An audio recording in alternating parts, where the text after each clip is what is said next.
Assalamualaikum to all of you. Welcome back to my channel, Mr. Medigo. Today we are going to discuss about microbiology. तो अच्छा मैं start किया subject तो मैं इनकी video बनाता हूँ। सॉरी यार मैं ज़्यादा वीडियो नहीं बना पा रहा, उसकी रीजंस हैं पीछे बयान। वो ये कि मैं अपनी जो वेकेशन है उनको यूटिलाइज कर रहा हूँ, इंटर्नशिप कर रहा हूँ, हॉस्पिटल जा रहा हूँ, तो सुबह जाता हूँ, रात को वापस आना होता है और इसी सिनेरियो में सारी ज़िंदगी मेरी गुजर रही है। तो इंशाल्लाह कोशिश किया करूँगा यार कि मैं वीडियो बना दिया करूँ एक दो दिन के बाद, कुछ थोड़ा सा टाइम निकाल कर। इतना टाइम नहीं लगता, लेकिन यार फिर भी इसको एडिटिंग वगैरह के मसले बहुत ज़्यादा हैं, उसमें टाइम कंज्यूम होता है, तो उसकी वजह से मैं वीडियो नहीं बना पा रहा। तो माइक्रोबायोलॉजी में यार जो हमने सबसे पहले करेंगे जो ऑर्गेनिज्म जो हम करेंगे इन्फेक्शियस एजेंट, तो उसमें बैक्टीरिया आ जाएगा। तो microbes that cause infectious disease are bacteria, fungi है, प्रोटोजोन्स, हेलमिन्थ्स है और वायरसेस हैं। ठीक है, उसके बाद पैरासाइट्स भी आ जाते हैं, लेकिन वो एक डिफरेंट कैटेगरी है, एक्टोपैरासाइट, एंडोपैरासाइट्स वगैरह। ठीक है, उसके बाद बात आ जाए तो हमने अब बैक्टीरिया के बारे में पढ़ना है। ठीक है ना, तो बैक्टीरिया पढ़ने से पहले, क्लिनिकल बैक्टीरियोलॉजी पढ़ने से पहले हम उसकी बेसिक बैक्टीरियोलॉजी करेंगे, ताकि हमें पता हो कि बैक्टीरिया एक्चुअल में है क्या, उसका स्ट्रक्चर क्या है, वो ड्रग के रेजिस्टेंट कैसे बनाता है। ठीक है, उसके बाद इन्फेक्शियस डिजीज कैसे काज करता है, काज करने के बाद फिर होस्ट कैसे डिफेंस करता है उस डिजीज को। तो ये सब बेसिक बैक्टीरियोलॉजी में आ जाएगा, जो कि आगे क्लिनिकल बैक्टीरियोलॉजी पढ़ने से पहले बहुत ज़्यादा इंपॉर्टेंट इसका कंसेप्ट गेन करना। ठीक है, तो इंशाल्लाह मैं कोशिश करूँगा। ये कोई बेसिक बैक्टीरियोलॉजी के कोई 10 चैप्टर हैं शायद, तो कोशिश होगी कि मैं ना इनको हद से हद 3 वीडियो में या 3 पार्ट्स में ना कवर कर दूंगा, इंशाल्लाह कोशिश होगी। ये जो वीडियो है ये तकरीबन 2 चैप्टर पर मुश्तमिल है। मैंने बहुत हाई पॉइंट उठाकर ना मैं ये वीडियो बना रहा हूँ, तो इंशाल्लाह आपको जो 2 चैप्टर होंगे वो कवर हो जाएंगे। ठीक है ना, तो इम्पोर्टेंट नोट है यार वो ये कि जो बहुत बहुत इंपॉर्टेंट चीज़ है ना वो बताऊंगा मैं। ठीक है, उसके अलावा मैं कोई बेतुकी चीज़ नहीं बताऊंगा जिसकी कोई इंपॉर्टेंस नहीं होगी, या ऐसी कोई चीज़ जिसकी बहुत ही माइनर इंपॉर्टेंस होगी। ठीक है, तो all bacteria have cell wall, सबको पता है कि बैक्टीरिया में सेल वॉल है। ठीक है ना, एक एक्स्ट्रा लेयर है सेल मेम्ब्रेन के अलावा, उसको हम सेल वॉल कहते हैं। सेल वॉल इसलिए है कि वो प्रोटेक्शन प्रोवाइड करती है बैक्टीरिया को, डिफरेंट पर्पज है, फैगोसाइटोज होने से बचाती है बैक्टीरिया को। ठीक है ना, और भी डिफरेंट फंक्शन है। ठीक है ना, सपोर्ट करती है, रिज स्ट्रक्चर होता है। लेकिन जो माइकोप्लाज्मा है बैक्टीरिया की एक और जो है इकसाम, माइकोप्लाज्मा, इसमें सेल वॉल नहीं होती। ठीक है, सेल वॉल नहीं होती, तो ये तो आपको लग रहा होगा कि बड़ा कमजोर बैक्टीरिया होगा। बिल्कुल ऐसी बात नहीं है, ये कमजोर बैक्टीरिया नहीं होता। इसकी सेल मेम्ब्रेन होती है, सेल वॉल नहीं होती। सेल मेम्ब्रेन तो ऑफ कोर्स होगी, सेल मेम्ब्रेन में इसके स्टीरोल्स होते हैं, जो कि कोलेस्ट्रॉल्स होते हैं, जो कि आम यूकेरियोटिक सेल में भी होते हैं कोलेस्ट्रॉल्स। और हमें पता है कि जो कोलेस्ट्रॉल्स हैं वो हमारी सेल मेम्ब्रेन को एक्सपोर्ट प्रोवाइड करते हैं, रिजिडिटी प्रोवाइड करते हैं, फ्लूइडिटी प्रोवाइड करते हैं। ठीक है, अब होता क्या है कि सेल वॉल तो है नहीं, तो जो माइकोप्लाज्मा में जो स्टीरियल्स हैं ये उसको एक्स्ट्रा स्टेबिलिटी प्रोवाइड करते हैं। तो ये फिर फंक्शन इसका यही होगा, जो सेल वॉल दूसरे बैक्टीरिया के फैगोसाइटोस होने से बचाती है बैक्टीरिया को। ठीक है ना, और different function. All infection agents are composed of cell except viruses. Virus, चूंकि हमें पता कि सेल नहीं है, सेल वही है, ऑर्गेनिज्म वो है जो कि मिनिमम 1 सेल पर कंसिस्ट करता है। तो बैक्टीरिया इस सेल पर ऑर्गेनिज्म।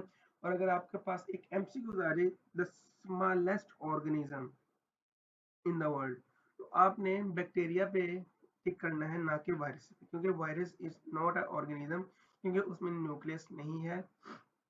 वो एक नॉन लिविंग थिंग है जो कि अपने आप को रेप्लिकेट करती है विद इन द होस्ट।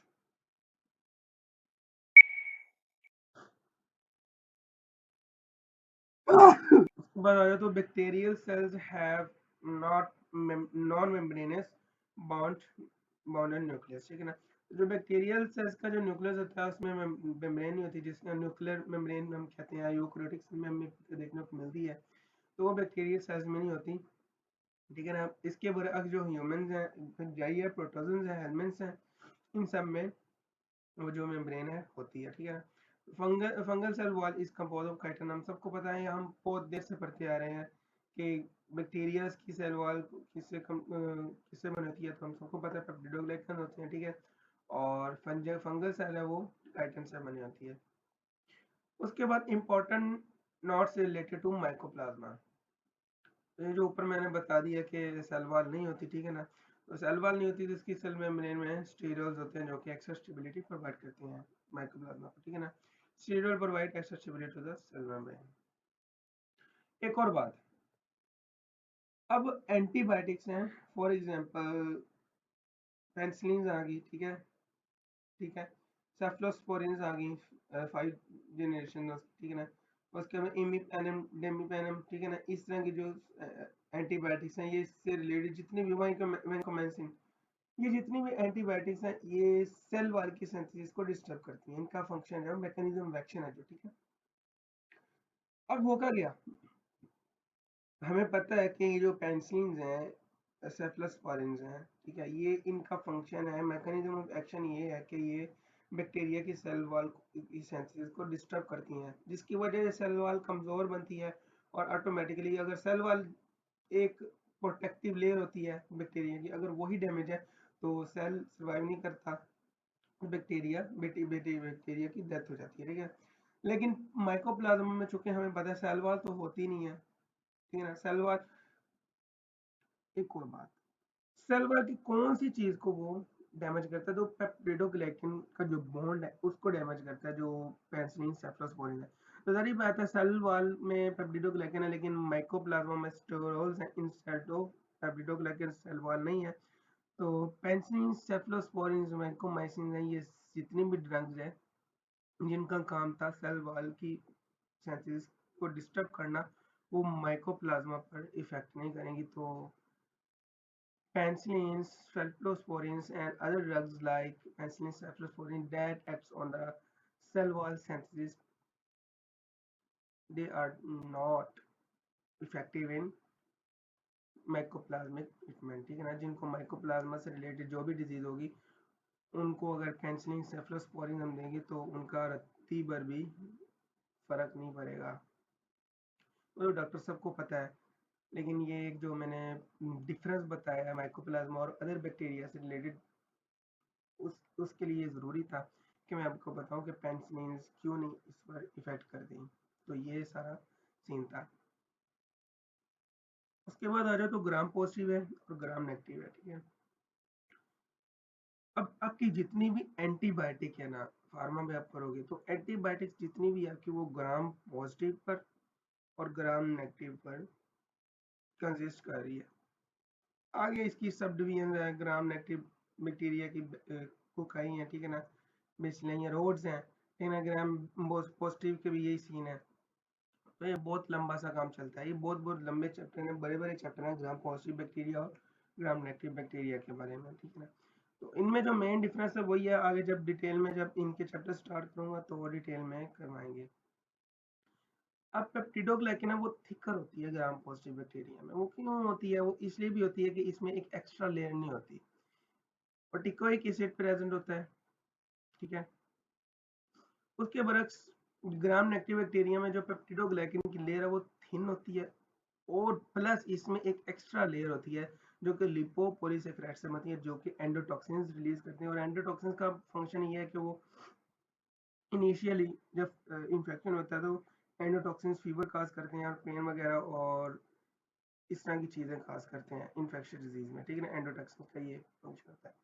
और पेरिप्लाज्मिक स्पेस होती है जो कि लिपोपॉलीसेकेराइड लेयर और पेप्टिडोग्लाइकन लेयर है, इसके दरमियान जो स्पेस होती है वो पेरिप्लाज्मिक लेयर होती है, जिनमें इंपॉर्टेंट एंजाइम्स होते हैं जिनका नाम है बीटा लैक्टोमेजेस, जो कि पेनिसिलिन सेफ्लोस्पोरिन्स की जो जो ऑल अदर जो जितने भी बीटा लैक्टम ड्रग्स है ना, बीटा लैक्टम ड्रग्स उनको कहते हैं जो कि सेल वॉल सिंथेसिस जो सेल वॉल सिंथेसिस है उसको डिस्टर्ब करते हैं। तो इन बीटा लैक्टोमेजेस का फंक्शन क्या होता है, ये जो है ये बीटा लैक्टोमेजेस ये रेजिस्टेंस बना लेते हैं ड्रग्स के खिलाफ, तो वो जो ड्रग है वो फिर काम करना छोड़ देती है। तो ये बड़े कमीने बैक्टीरिया हैं। तो फॉर एग्जांपल एस ऑरिस है जो, ठीक है ना, स्टेफिलोकोकस ऑरिस जो है वो क्या करता है, वो इनिशियली बीटा लैक्टोमेजेस रिलीज करता है, ठीक है ना। तो वो पेनिसिलिन के खिलाफ ना वो क्या कहते हैं, वो ना बना लेता है रेजिस्टेंस। तो फिर होता क्या है, फिर हम लोगों को देते हैं मरसा, ठीक है ना। अब मरसा क्या, मेथिसिलिन, एम से मेथिसिलिन, मिसिलिन भी एक एंटीबैक्टीरियल है, तो मिसिलिन देते हैं हम। अब ये बैक्टीरिया का ना कमीना होता है कि इसके खिलाफ ये रेजिस्टेंस बना लेता है, ठीक है ना, मेसिलिन रेजिस्टेंस स्टेफिलोकोकस ऑरिस, ठीक है ना। अब फिर हम इसके बाद वैंकोमाइसिन देते हैं। हम डिफरेंट करके ना एंटीबायोटिक्स देते रहते हैं, जितने भी वो रेजिस्टेंस बनाता है, जिन जिन मेडिसिन के खिलाफ रेजिस्टेंस बनाता है, ठीक है ना। उसके बाद आ जाए तो ribosomal difference and why these difference are important. हम सबको पता है जो बैक्टीरियल राइबोसोम है वो 70s है, ठीक है, और जो यूकेरियोटिक राइबोसोम है वो उनका नंबर है 80s, ठीक है। अब बॉडी में इन्फेक्शन का आगाज कर दिया है बैक्टीरिया ने। अब जो मेडिसिन हमने लेनी है, एंटीबायोटिक लेनी है, अब डिफरेंट फंक्शंस है। अब क्या कहते हैं, टेट्रासाइक्लिन का जो फंक्शन है वो राइबोसोम की सिंथेसिस को रोकना है। जहरी बात है, राइबोसोम की सिंथेसिस रुकेगी तो 70s 50s 30s पर इफेक्ट होगा। अब होता क्या कि यूकेरियोटिक राइबोसोम है वो भी हमें पता है कि उसकी भी स्वेटबर्ग यूनिट्स हैं, 80s है, 60s है, 40s है। तो अब हम सबको पता है कि यूकेरियोटिक और राइबोसोम तीन दोनों के डिफरेंट हैं। तो ये जो टेट्रासाइक्लिन वगैरह की एक्टिविटी है जो कि राइबोसोम की सिंथेसिस को रोकती हैं, प्रोटीन सिंथेसिस को रोकती हैं, तो वो बड़े स्पेसिफिक होती हैं। उन्होंने अटैक 70s पर करना होता है, 50s पर करना होता है, 30s पर, रादर देन 80s, क्योंकि अगर 80s पर कर दिया तो भाई वो हमारे सेल्स को ही डैमेज करें, तो हमारे सेल्स ही डैमेज होंगे, डेथ होगी, अल्टीमेटली हम ही नुकसान में होंगे, खाते में नुकसान के खाते में होंगे। तो बड़ी स्पेसिफिक होती हैं, ये सिर्फ बैक्टीरियल राइबोसोम को डैमेज करती हैं। उसके बाद आ गया तो न्यूक्लियोइड है। तो न्यूक्लियोइड के बारे में हम सबको पता है कि यार जो बैक्टीरिया में जो न्यूक्लियस होता है वो प्रोमिनेंट नहीं होता, वो भी एक ट्रू न्यूक्लियस नहीं हम उसको कह सकते, इसलिए हम उसको प्रोकैरियोट ऑर्गेनिज्म कंसीडर करते हैं। सर्कुलर सिंगल होता है, सर्कुलर होता है, ठीक है। Bacterial DNA has no introns, major difference ये आपने बात याद रखनी है, bacterial DNA has no introns, well eukaryotic has introns भी होते हैं, इसमें एक्सट्रॉन्स भी होते हैं। बैक्टीरियल डीएनए में एक्सट्रॉन्स भी होते हैं लेकिन एंट्रॉन्स नहीं होते, ठीक है ना, लेकिन यूकेरियोटिक में ये दोनों होते हैं। इनका फंक्शन आप जब ट्रांसलेशन ट्रांसक्रिप्शन करोगे तो उनमें आपको एक मेजर डिफरेंस पता चलेगा कि इंट्रॉन्स का क्या फंक्शन है और एक्सट्रॉन्स का क्या फंक्शन है, ठीक है। जब हम फिजियोलॉजी स्टार्ट करेंगे तब इंशाल्लाह हम इसको कवर करेंगे, ठीक है। उसके बाद प्लाज्मिड्स आते हैं। तो प्लाज्मिड्स हमें पता है कि एक्स्ट्रा क्रोमोसोमल डीएनए है, तो यार प्लाज्मिड का बहुत रोल है। ये कोने में भरे होते हैं अलग से, लेकिन इनका बहुत ज्यादा रोल है। सबसे पहला रोल ये है, अच्छा इनकी कैटेगरी आ जाती है। इनकी कैटेगरी पहले समझ लो यार, एक ट्रांसमिसिबल है और नॉन ट्रांसमिसिबल है, ठीक है। तो ट्रांसमिसिबल वो है जो कि अपने जो प्लाज्मिड एक्स्ट्रा क्रोमोसोमल डीएनए वो one bacteria to other DNA transfer हो जाए by conjugation, by process conjugation. इंशाल्लाह इसके बारे में मैं आगे जो नेक्स्ट वीडियो आएगी उनमें बताऊंगा कंजुगेशन है क्या। और जो नॉन ट्रांसमिसिबल है वो ये है कि वो एक ही बैक्टीरिया में रिटेन रहते हैं जीन्स, वो ये ट्रांसफर नहीं हो सकते। तो फंक्शन प्लाज्मिड के ये हैं, बड़े मेन फंक्शन है इसके, बड़ी खतरनाक सी चीज है। कोने में बिल्कुल नुक्करे लग के, जो कहते हैं नुक्करे लग के बैठी हुई है चीज, वो चीज होती है ये बैक्टीरिया में, ठीक है ना। तो लेकिन काम बहुत बड़े बड़े करती है। जो हमारी बीटा लैक्टोमेसिस है ना, एंटी ग्राम नेगेटिव में जो पेरीप्लाज्मिक में, ग्राम पॉजिटिव में भी होती है, ठीक है ना, लेकिन पेरीप्लाज्मिक स्पेस में जो बीटा लैक्टोमेसिस है वो प्रोड्यूस होती है ग्राम नेगेटिव में। तो एंटीबायोटिक रेजिस्टेंस जो बनाती हैं बीटा लैक्टोमेस, फॉर एग्जांपल बीटा लैक्टोमेस की सिंथेसिस में जो रोल प्ले करती हैं वो प्लाज्मिड्स प्ले करती हैं, जीन्स बनाते हैं रेजिस्टेंस के। ठीक है। और एक्सोटॉक्सिन्स जो कि ग्राम पॉजिटिव के टॉक्सिन्स हैं वो ये रिलीज करते हैं, प्लाज्मिन बनाते हैं। पिल्लाई होते हैं, पिल्लाई जो है वो हम सबको पता है कि एडहेरेंस का काम करते हैं। फॉर एग्जांपल हमारी जो म्यूकस ट्रैक है, रेस्पिरेटरी ट्रैक है, उसमें एडहेरेंट करने के लिए जो ये पिल्लाई है बड़े खतरनाक है, बड़े कमीने किस्म के बैक्टीरिया, ठीक है ना। सेक्स पिल्लाई भी होते हैं, ठीक है ना, फॉर्मेटेज। उसके बाद आ जाओ बैक्टीरियोसिन्स। अब ये बैक्टीरियोसिन्स क्या है? अब देखो भाई, हमें भी पता कि हम इंसान भी किसी ना किसी के दुश्मन तो हैं। शायद मेरा कोई दुश्मन हो, और शायद कि कोई किसी का हो दुश्मन। तो बैक्टीरिया की वही अपने दुश्मन होते हैं, ठीक है ना। और ये क्या करते हैं फिर कि ये जो खतरनाक बैक्टीरिया होते हैं उनके खिलाफ ये केमिकल्स या बैक्टीरियोसिन्स रिलीज करते हैं, जो कि उन बैक्टीरिया की जो वॉल्स हैं उनमें पोर्स बना देते हैं। तो जब पोर्स बना जाते हैं तो हमें पता है कि जो साइटोप्लाज्मिक मटेरियल है वो एक्सपेल्ड आउट हो जाएगा। तो एक्सपेल्ड आउट हो जाएगा तो हमें पता है कि बैक्टीरिया की डेथ हो जाएगी। तो इनका जो फंक्शन है ये बहुत इंपॉर्टेंट है। ये क्लिनिकल यूज में बड़े ज़्यादा इस्तेमाल होते हैं। क्यों? क्योंकि जो बैक्टीरिया रेजिस्टेंस काज करते हैं, तो फिर ये जो बैक्टीरियोसिन्स हैं ये बड़ा काम आते हैं डिफरेंट डिजीज में। उसके बाद है जो ग्लेकोकैलिक्स। तो यार ये ग्लेकोकैलिक्स जो है ये लेयर पे होता है, सेल वॉल पे होता है बैक्टीरिया की। इसका फंक्शन ये है कि आप सबको पता होगा कि आपने नाम सुना होगा हॉस्पिटल एक्वायर्ड निमोनिया, ठीक है ना। तो ये जो सेल मेम्ब्रेन पे ये जो ग्लेकोकैलिक्स है ये भी डिजीज काज करता है। डिफरेंट बैक्टीरिया की हर चीज डिजीज काज करी है, चाहे वो मेम्ब्रेन है, चाहे उसका न्यूक्लियस है, प्लाज्मिड है, ब्ला ब्ला, सब कुछ उसकी हर कोई ना कोई चीज का कुछ ना कुछ पंगा है। तो ग्लाइकोकैलिक्स का जो ये पंगा है ये भी डिजीज काज करता है।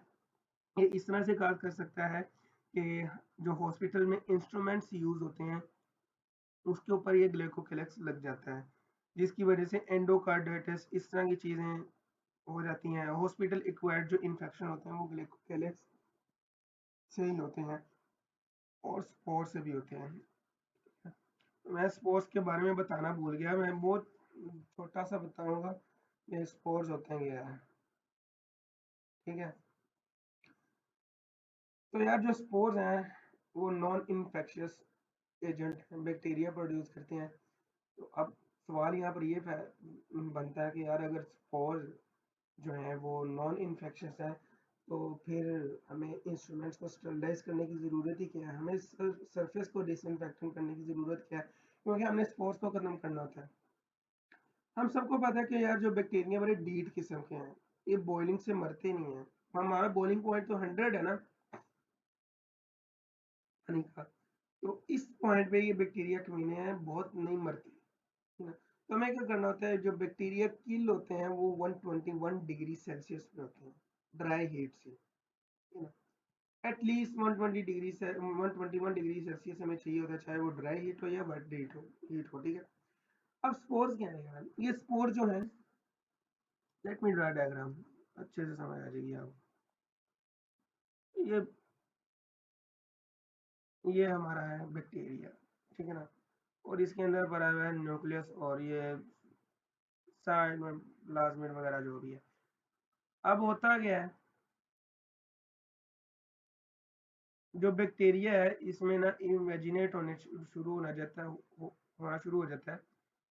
होता क्या है, जो ये मटेरियल है थोड़ा सा, ये थोड़ा सा पैकअप होना शुरू हो जाता है। ये थोड़ा सा इधर चला गया, बाकी इधर आ गया,